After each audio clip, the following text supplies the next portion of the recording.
Hi friends, welcome to Sathyaraj చిన్ని vlogs. ఈరోజు వచ్చేసి మనం ఎస్బీఐలో కంప్లైంట్ ఏ విధంగా రిజిస్టర్ చేయాలి. అంటే కంప్లైంట్ అంటే దేనికి సంబంధించి అంటే, సపోజ్ మనం ఏటీఎం మెషిన్ ద్వారా అమౌంట్ విత్డ్రా చేయడానికి ట్రై చేసాము, బట్ అమౌంట్ బయటికి రాలేదు, బట్ అకౌంట్లోంచి కట్ అయ్యింది అని అన్నా, లేకపోతే మన డెబిట్ కార్డు షాపింగ్ మాల్స్లో కార్డ్ స్వైప్ చేసాము, అమౌంట్ డెబిట్ అయ్యి వెళ్ళలేదు అని అన్నా, లేదా ఆన్లైన్లో మనం ఫీ పేమెంట్, ఎగ్జామ్ పేమెంట్ అవని పే చేయడానికి ట్రై చేసి కార్డు డీటెయిల్స్ అన్నీ ఎంటర్ చేసిన తర్వాత ఓటీపీ ఎంటర్ చేసిన తర్వాత అమౌంట్ డెబిట్ అయ్యి వెళ్ళలేదు అని అన్నా, ఓకేనా, మనం ఎస్బీఐకి సంబంధించినటువంటి అఫీషియల్ వెబ్సైట్లోకి వెళ్ళి మనం కంప్లైంట్ అనేది రిజిస్టర్ చేయొచ్చు అనమాట. అది ఎలాగనేది ఇప్పుడు చెప్తాను నేను. అఫీషియల్ వెబ్సైట్ అంటే ఏంటంటే ఇక్కడ www.sbi.co.in ఈ వెబ్సైట్లోకి వెళ్ళి మీరు కంప్లైంట్ అనేది రిజిస్టర్ చేయవలసి ఉంటుందన్నమాట. అది ఎలాగనేది నేను చెప్తాను ఇప్పుడు, ఓకేనా. ఇంకొకటి ఏంటంటే మనం ఇంటర్నెట్ బ్యాంకింగ్ నుంచి మనం పేమెంట్ చేయడానికి ట్రై చేసి ఫెయిల్ అయినా, లేదా మొబైల్ బ్యాంకింగ్ నుంచి పేమెంట్ చేసి ట్రై చేసి ఫెయిల్ అయినా, ఓకేనా, మనం నెఫ్ట్ అవని లేదా ఆర్టీజీఎస్ లేదా ఐఎంపిఎస్ ఇటువంటి ట్రాన్సాక్షన్స్ చేసి అమౌంట్ ఏమైనా డెబిట్ అయ్యి వెళ్ళలేదు అన్నట్లయితే మనం ఈ వెబ్సైట్లోనే కంప్లైంట్ రిజిస్టర్ చేసుకోవచ్చు అనమాట, నో ప్రాబ్లం. ఓకే ఫ్రెండ్స్, ఇప్పుడు వచ్చేసి ఇక్కడ మనకు ఈ www.sbi.co.in ఇది వచ్చేసి ఈ వెబ్సైట్లోకి మనం ఈ విధంగా ఎంటర్ అయిన తర్వాత ఇక్కడ మీకు లెఫ్ట్ సైడ్ కార్నర్లో టాప్లో కస్టమర్ కేర్ అని చెప్పేసి ఉంది కదా, దాని మీద క్లిక్ చేయండి. దాని మీద క్లిక్ చేసిన తర్వాత ఈ విధంగా మీకు ఆప్షన్స్ వస్తాయన్నమాట.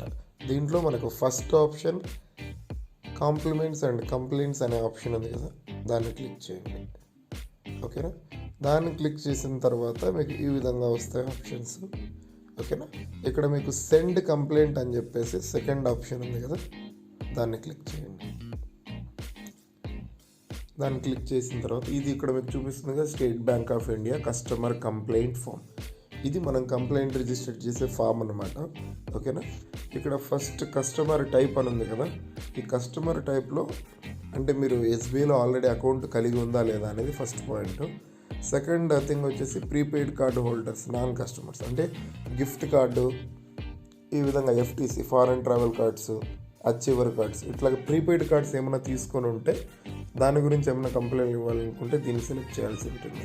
In case metro or canteen card అంటే కొన్ని మెట్రో ఎన్సిఎంసి ఇలాగా నోయిడా మెట్రో ఎన్ఎంఆర్సి అనమాట, ఓకేనా. ఎన్ఎంఆర్సి కార్డ్ కానీ ఇలాగేమన్నా మెట్రో కార్డ్స్ ఏమైనా ఉంటే దాని మీద ఏమైనా కంప్లైంట్ ఇవ్వాలంటే ఇలాగ ఇవ్వచ్చు అనమాట. సపోజ్ ఇప్పుడు ఎగ్జిస్టింగ్ ఎస్బీఐ కస్టమర్స్కి సంబంధించి మనం ఇద్దాం ఇప్పుడు. తర్వాత నేమ్ ఆఫ్ కంప్లైంట్, సపోజ్ ఇప్పుడు ఏ కంప్లైంట్ అయితే ఇప్పుడు సపోజ్ ఇంటర్నెట్ బ్యాంకింగ్ ఫెయిల్యూరా, లేక మొబైల్ బ్యాంకింగ్ ఫెయిల్యూర్ ట్రాన్సాక్షనా, లేదా ఏటీఎం ద్వారా అమౌంట్ విత్డ్రా చేసి బయటికి రాలేదా, ఓకేనా. ఏటీఎం ద్వారా సపోజ్ ఎక్కువ కంప్లైంట్స్ వస్తుంటాయి కాబట్టి మనకి ఏటీఎం ద్వారా అమౌంట్ విత్డ్రా చేశాను బయటికి రాలేదు అని అంటే account debited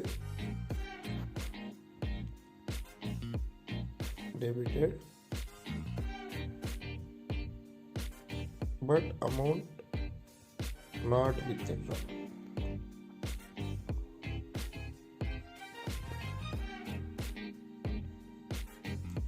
okay, amount not withdraw ఇది ఇక్కడ మెన్షన్ చేయండి. తర్వాత ఇక్కడ బ్రాంచ్ కోడ్ అనమాట, ఇక్కడ మనకి బ్రాంచ్ కోడ్, మన బ్రాంచ్ కోడ్ మనం ఎంటర్ చేయాలి. సపోజ్ ఇక్కడ 12907 అని ఉంది, ఇక్కడ ఏదైతే క్యాప్చా ఉందో ఆ క్యాప్చా మనం ఎంటర్ చేయాలన్నమాట. YZ4AUY ఇలా సెట్ చేసి ఇక్కడ మనం క్లిక్ చేస్తే మన బ్రాంచ్ ఏదైతే కోడ్ ఎంటర్ చేస్తామో అది ఇక్కడ డిస్ప్లే అవుతుంది. దాన్ని సెలెక్ట్ చేయండి, ఆటోమేటిక్గా బ్రాంచ్ కోడ్ ప్లేస్లో అది రిఫ్లెక్ట్ అవుతుంది. తర్వాత మొబైల్ నెంబర్, ఇక్కడ మనం ఏదైతే బ్యాంక్ అకౌంట్కి లింక్ చేశారో, ఎవరైతే ఇప్పుడు కంప్లైంట్ రిజిస్టర్ చేయాలనుకుంటున్నారో వాళ్ళ అకౌంట్కి ఏదైతే మొబైల్ నెంబర్ ఉందో ఆ మొబైల్ నెంబర్ ఎంటర్ చేయాలి సపోజ్, ఓకేనా.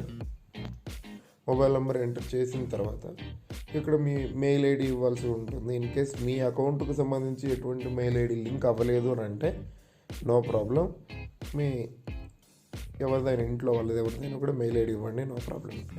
తర్వాత ఇప్పుడు ఇక్కడ కేటగిరీ ఆఫ్ కంప్లైంట్ అని ఉంది కదా, ఇది మెయిన్ థింగ్ అనమాట మనకి. ఇప్పుడు వచ్చేసి మనం ఏమని చెప్పాము, ఇక్కడ ఫస్ట్ ఆప్షన్ వచ్చేసి ఏటీఎం రిలేటెడ్ అని ఉంది కదా, ఏటీఎం రిలేటెడ్ అని చెప్పేసి మీరు సెలెక్ట్ చేయాలి. ఒకవేళ ఇన్ కేసు ఏటీఎం మిషన్ నుంచి అమౌంట్ విత్డ్రా చేసి బయటికి రాలేదు, అమౌంట్ కట్ అయిపోయింది అని అంటే ఇక్కడ కేటగిరీ ఆఫ్ కంప్లైంట్కి ఏటీఎం రిలేటెడ్ సెలెక్ట్ చేయండి. తర్వాత ప్రోడక్ట్స్ అండ్ సర్వీసెస్లో వచ్చేసి ఇది కూడా సేమ్ ఏటీఎం రిలేటెడ్ సెలెక్ట్ చేయండి. తర్వాత ఇక్కడ third one nature of complaint, ఇక్కడ ఇది మెయిన్ థింగ్ అనమాట. ఇక్కడ ఫస్ట్ ఆప్షన్ డిస్ప్లే అవుతుంది కదా, account debited but cash not dispensed. అంటే దాని మీనింగ్ ఏంటంటే ఏటీఎం ద్వారా నేను అమౌంట్ విత్డ్రా చేశాను బట్ నాకు డిస్పెన్స్ అవ్వలేదు, బయటికి రాలేదు అమౌంట్ అనేసి. ఇన్ కేస్ సెకండ్ ఆప్షన్ విషయానికి వస్తే account debited twice for the same withdraw. అంటే మీరు 500 రూపాయలు ఇప్పుడు విత్డ్రా చేయడానికి ట్రై చేశాను, బట్ అది కట్ అవ్వడం 2 సార్లుగా కట్ అయింది. ఒకసారి నేను తీయడానికి ట్రై చేస్తే 500 కట్ అయితే సెకండ్ ఆప్షన్ సెలెక్ట్ చేస్తావు. ప్రజెంట్ ఈ BB transaction in SBI ATM అంటే బ్యాంక్ టు బ్యాంక్ ట్రాన్సాక్షన్ చేయొచ్చు అనమాట త్రూ ఏటీఎం కార్డు ద్వారా. బట్ ఇప్పుడు ప్రజెంట్ ఆప్షన్ తీసేశారు. తర్వాత సీసీ ట్రాన్సాక్షన్ ఇన్ ఎస్బీఐ అంటే card to card transaction in SBI అనమాట. అది కూడా ఆల్రెడీ రిమూవ్ చేసేసారు, ట్రై చేద్దండి ఎవరు కూడాను. తర్వాత fee payment in SBI ATM, మీరు ఏదైనా ఫీజు పేమెంట్ చేయాలి, కాలేజ్ ఫీజు అలాగనంటే త్రూ ఎస్బీఐ ఏటీఎం మిషన్ నుంచి డెబిట్ కార్డు ద్వారా చేయొచ్చు అనమాట. ఇన్ కేస్ అది ఫెయిల్ అయినా కూడాను ఇక్కడ మనం fee payment in SBI ATM అని సెలెక్ట్ చేయొచ్చు. ఇక్కడ లెస్ ఎక్సెస్ అమౌంట్ డిస్పెన్స్డ్ అంటే సపోజ్ ఇప్పుడు వచ్చేసి నేను 1000 రూపాయలు తీయడానికి ట్రై చేశాను, బట్ నాకు ఏటీఎం మిషన్ నుంచి 900 వచ్చింది, ఇంకొక 100 రూపీస్ రాలేదు, బట్ అకౌంట్లోంచి ఏమో 1000 కట్ అయింది. అలాంటి సిచ్యువేషన్లో ఇక్కడ లెస్ ఎక్సెస్ అమౌంట్ డిస్పెన్స్డ్ అనే ఆప్షన్ సెలెక్ట్ చేసి కంప్లైంట్ రిజిస్టర్ చేయాలి. తర్వాత mobile top-up in SBI ATM అంటే మనం ఇన్ కేస్ ఏమన్నా రీఛార్జ్ ఏమన్నా చేస్తే ఎస్బీఐ ఏటీఎంలో అది ఏమన్నా ఫెయిల్ అయ్యి రీఛార్జ్ అవ్వలేదంటే కంప్లైంట్ రిజిస్టర్ చేయొచ్చు. తర్వాత ఇక్కడ SBI card payment in SBI ATM, SBI card అంటే ఏంటంటే క్రెడిట్ కార్డ్ అనమాట. ఓకేనా, ఎస్బీఐ క్రెడిట్ కార్డ్ ఎవరైతే కలిగి ఉండి మనం డెబిట్ కార్డు ద్వారా పేమెంట్ ఏమన్నా చేయడానికి ట్రై చేసి అమౌంట్ డెబిట్ అయ్యి క్రెడిట్ కార్డుకి వెళ్ళకపోతే ఈ ఆప్షన్ అనమాట. తర్వాత trust donation in SBI ATM, ఏదైనా ట్రస్ట్కి మీరు పేమెంట్ చేయాలనుకుంటే త్రూ ఏటీఎం మిషన్ ద్వారా చేయొచ్చు, అది ఈ ఆప్షన్ అనమాట. ఇన్ కేస్ అది ఫెయిల్ అయితే కంప్లైంట్ తీసుకోవచ్చు. తర్వాత visa money transfer in SBI ATM, ఓకేనా. వీసా మనీ ట్రాన్స్ఫర్ అంటే త్రూ డెబిట్ కార్డు ద్వారా వీసా మనీ ట్రాన్స్ఫర్ చేసి ఫెయిల్ అయితే మనం దానికి సంబంధించి కంప్లైంట్ ఇక్కడ తీసుకోవచ్చు అనమాట. ఇప్పుడు suppose account debited cash dispense అంటే ఏటీఎం నుంచి బయటకు తీసి విత్డ్రా అవ్వలేదని చెప్పేసి. తర్వాత వచ్చేసి ఇక్కడ డెబిట్ కార్డ్ నెంబర్ అనేసి అడుగుతుంది, డెబిట్ కార్డ్ నెంబర్. తర్వాత ట్రాన్సాక్షన్ అమౌంట్ ఎంత తీయడానికి ట్రై చేసి.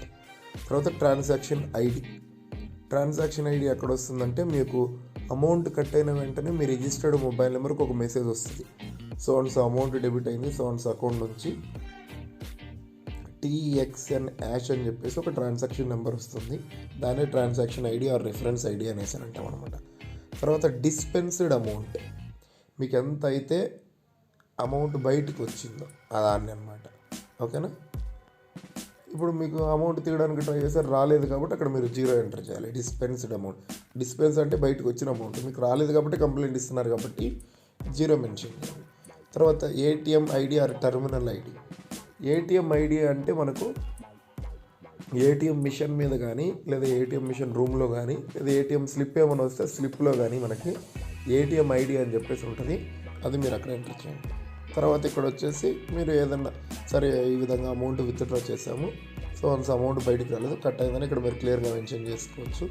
ఓకేనా, తర్వాత ఇక్కడ క్యాప్చా ఉంది కదా, క్యాప్చా ఎంటర్ చేసి సబ్మిట్ బటన్ క్లిక్ చేయగానే మీకు ఒక కంప్లైంట్ టికెట్ నెంబర్ జనరేట్ అవుతుంది, స్క్రీన్ మీద కూడా డిస్ప్లే అవుతుంది, ప్లస్ మీ రిజిస్టర్డ్ మొబైల్ నెంబర్ కూడా మెసేజ్ వస్తుంది అనమాట. ఓకేనా, ఇది దీనికి సంబంధించినటువంటి ఇన్ఫర్మేషన్ అనమాట. అదేవిధంగా రిమైనింగ్ వాటి గురించి దీంట్లోనే చెప్తాను. ఒక్కసారి ఫ్రెండ్స్ ఇది రిఫ్రెష్ చేయాలనుకుంటా, వెయిట్ చేయండి.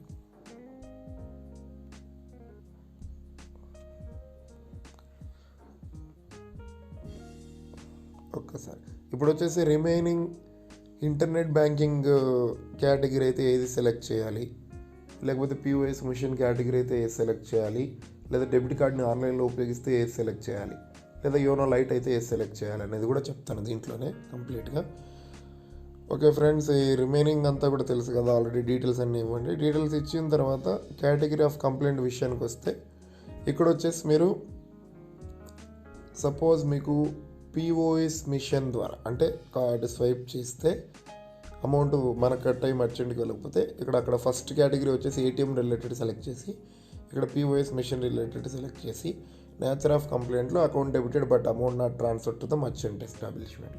అంటే మనం కార్డు స్వైప్ చేసిన తర్వాత అమౌంట్ కట్ అయ్యి వెళ్ళలేదు అని చెప్పేసి దాని మీనింగ్ అనమాట. First option account debited twice for the same withdraw, అంటే మనం కార్డు స్వైప్ చేసి 500 కొడితే అది మనకు 2 సార్లుగా కట్ అయ్యింది అనేది దాని మీనింగ్ అనమాట. Debit card not working for POS transaction, in case debit card కనుక వర్క్ అవ్వకపోతే పిఓఎస్ మిషన్లో అది అనమాట దానికి సంబంధించి. ఓకేనా. అదేవిధంగా ఇప్పుడు డెబిట్ కార్డ్ని ఆన్లైన్లో ఉపయోగించి చేస్తే దాన్ని పేమెంట్ గేట్వే ట్రాన్సాక్షన్ అని చెప్పేసి అని అంటాం. ఓకేనా. ఆన్లైన్లో ఏదైనా ఫీజు పేమెంట్ చేయడానికి కానీ ఏదైనా పేమెంట్ చేయడానికి కానీ ట్రై చేసి కట్ అయితే ఇదనమాట. పేమెంట్ గేట్వే సెలెక్ట్ చేసి ఇక్కడ ఫస్ట్ ఆప్షన్ ఏం చూపిస్తుంది, account debited twice for the same online transaction through debit card. ఓకేనా. అంటే ఇక్కడ వచ్చేసి మనకి ఒకసారి మనం ఆన్లైన్ పేమెంట్ చేయడానికి ట్రై చేస్తే 2 times కట్ అయితే మనకి ఈ విధంగా కంప్లైంట్ తీసుకుంటాం. సెకండ్ వన్ వచ్చేసి account debited but amount not transfer to the online transaction. ఇది అంటే మనం ట్రాన్సాక్షన్ చేసి అమౌంట్ వెళ్ళకుండా కట్ అయితే ఇదనమాట. తర్వాత విషయానికి వస్తే ఇన్ కేస్ ఇంటర్నెట్ బ్యాంకింగ్ ఎవరైతే యూజ్ చేస్తూ ఉన్నారో ఇంటర్నెట్ బ్యాంకింగ్ వాళ్ళు ఏదన్నా పేమెంట్ చేసి కట్ అయితే దానికి సంబంధించి ఇక్కడ మనకు కింద టెక్నాలజీ ఇంటర్నెట్ బ్యాంకింగ్ అని ఉందో దాన్ని క్లిక్ చేయాలి. దాన్ని క్లిక్ చేసి ఇక్కడ ఈ కేటగిరీలో మనం ఏదన్నా సో పేమెంట్ చేసాం లేదా సో రీఛార్జ్ చేసామని అంటే ఇక్కడ ఆన్లైన్ పేమెంట్ అండ్ ట్రాన్స్ఫర్ ఉంది, దాన్ని క్లిక్ చేయాలి.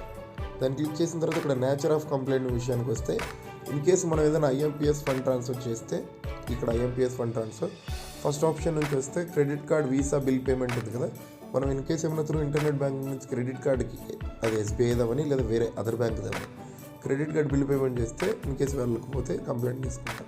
తర్వాత డిమాండ్ డ్రాఫ్ట్ ఏదైనా మనం త్రూ ఆన్లైన్ ఇంటర్నెట్ బ్యాంకింగ్ నుంచి డిమాండ్ డ్రాఫ్ట్ ఏమైనా ఇష్యూ చేస్తే అది ఫిల్ అవ్వకపోతే అమౌంట్ డెబిట్ అయ్యి దానికి సంబంధించి complaint. Fund transfer request not fulfilled అన్న ఇది కూడా one of the fund transfer option fail అయితే. తర్వాత ఐఎంపిఎస్ ఫండ్ ట్రాన్స్ఫర్, ఐఎంపిఎస్ అంటే ఇమీడియట్ పేమెంట్ సర్వీస్ అని అంటారు, ఇన్కేస్ అది ఫెయిల్ అయినా కంప్లైంట్ తీసుకుంటాం.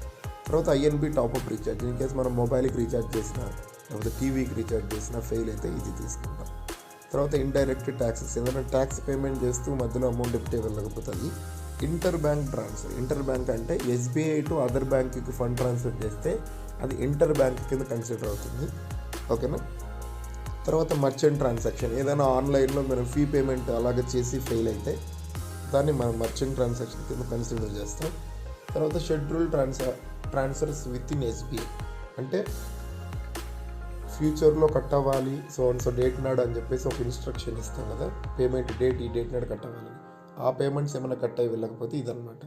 తర్వాత schedule transfers NEFT RTGS state bank group, in case ఫ్యూచర్లో నెఫ్ట్ ద్వారా ఈ అమౌంట్ ఈ అకౌంట్కి వెళ్ళాలని కట్ అయ్యాలని ఇన్స్ట్రక్షన్ ఏదైతే ఇస్తామో అది ఇదనమాట. తర్వాత స్టాండింగ్ ఇన్స్ట్రక్షన్ అనేసి ప్రతి మంత్ ఇప్పుడు నేను రికరింగ్ డిపాజిట్ చేసుకున్నాను ఎస్బీఐలో, ప్రతి మంత్ 1000 రూపాయలు కట్ అవ్వాలని పెట్టుకున్నాను.